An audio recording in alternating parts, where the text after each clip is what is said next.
Tensions have erupted between Downing Street and the SNP on Tuesday evening after Nicola Sturgeon's Brexit secretary made a scathing attack at Boris Johnson's Brexit plans and branding Brexiteer Tories extremists. Michael Russell provoked a furious response from Downing Street and Scottish opposition parties who dismissed Mr. Russell and the SNP as loonies. Speaking in Holyrood earlier, Scotland's Brexit secretary also claimed any Brexit deal made by the UK government would be damaging and harmful. Mr. Russell said, "It is utterly incredible that some 1,629 days since the European Union referendum, I should rise to make a statement on the final details of withdrawal with still no clarity about how the United Kingdom will trade with the EU in just 23 days' time. The one thing that we do know, however, is that the choice remains, as has been the case since the extremists finally took over the Tory party and the UK government, between no deal and a low deal, either of which will be damaging and harmful." Mr. Russell argued Scotland did not vote to leave the EU and claimed the issue of rejoining as an independent member state is very live.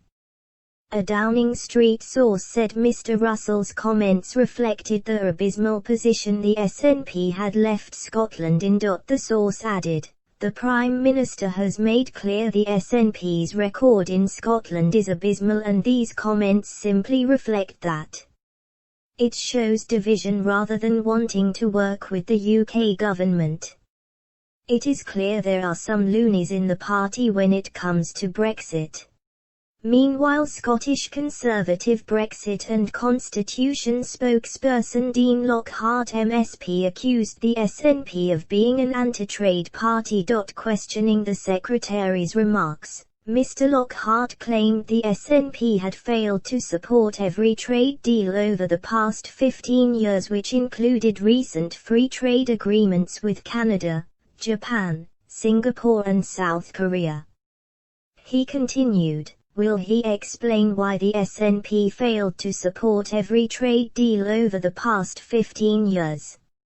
Is it because the reality is that the SNP is, deep down, an anti-trade party? Is that the real reason?" But Mr. Russell denied Mr. Lockhart's claims, arguing SNP were pro-Scotland, adding, "If we had a Conservative party that was pro-Scotland we would not be in this mess." Willie Rennie MSP, leader of the Scottish Liberal Democrats, also criticised the SNP cabinet member for mentioning independence in the midst of the COVID-19 pandemic. As Mr. Rennie said, "We were told that Brexit was over, but the pain just goes on and on."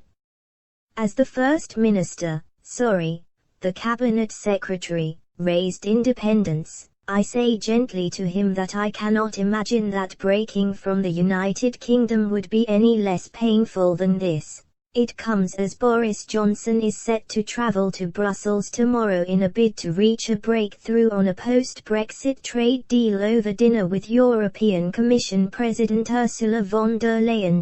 Talks remain deadlocked on fishing rights, the level playing field measures aimed at preventing the UK undercutting the EU on standards and state subsidies, and the way that any deal would be governed. The olive branch from the EU Commission President came after the two sides reached an agreement on the implementation of the withdrawal agreement divorce deal as time rapidly runs out to the end of the transition period on December 31. The divorce deal, which is separate to the trade talks, consists of an agreement on border checks and trading rules for Northern Ireland. Whitehall sources close to the negotiations told Express.co.uk the UK side were relieved of the deal signed between Michael Gove and EU Commission Vice President Maroš Šefčovič. One official told this publication, "There is some light at the end of." Mr. Gove and Mr. Šefčovič said in a statement that an agreement in principle had been reached on all issues. As part of this, the UK government will withdraw the controversial clauses of the UK Internal Market Bill which would breach international law. Mr. Šefčovič added he hoped the agreement would provide positive momentum for the trade talks, although he acknowledged the two sides were still very far apart.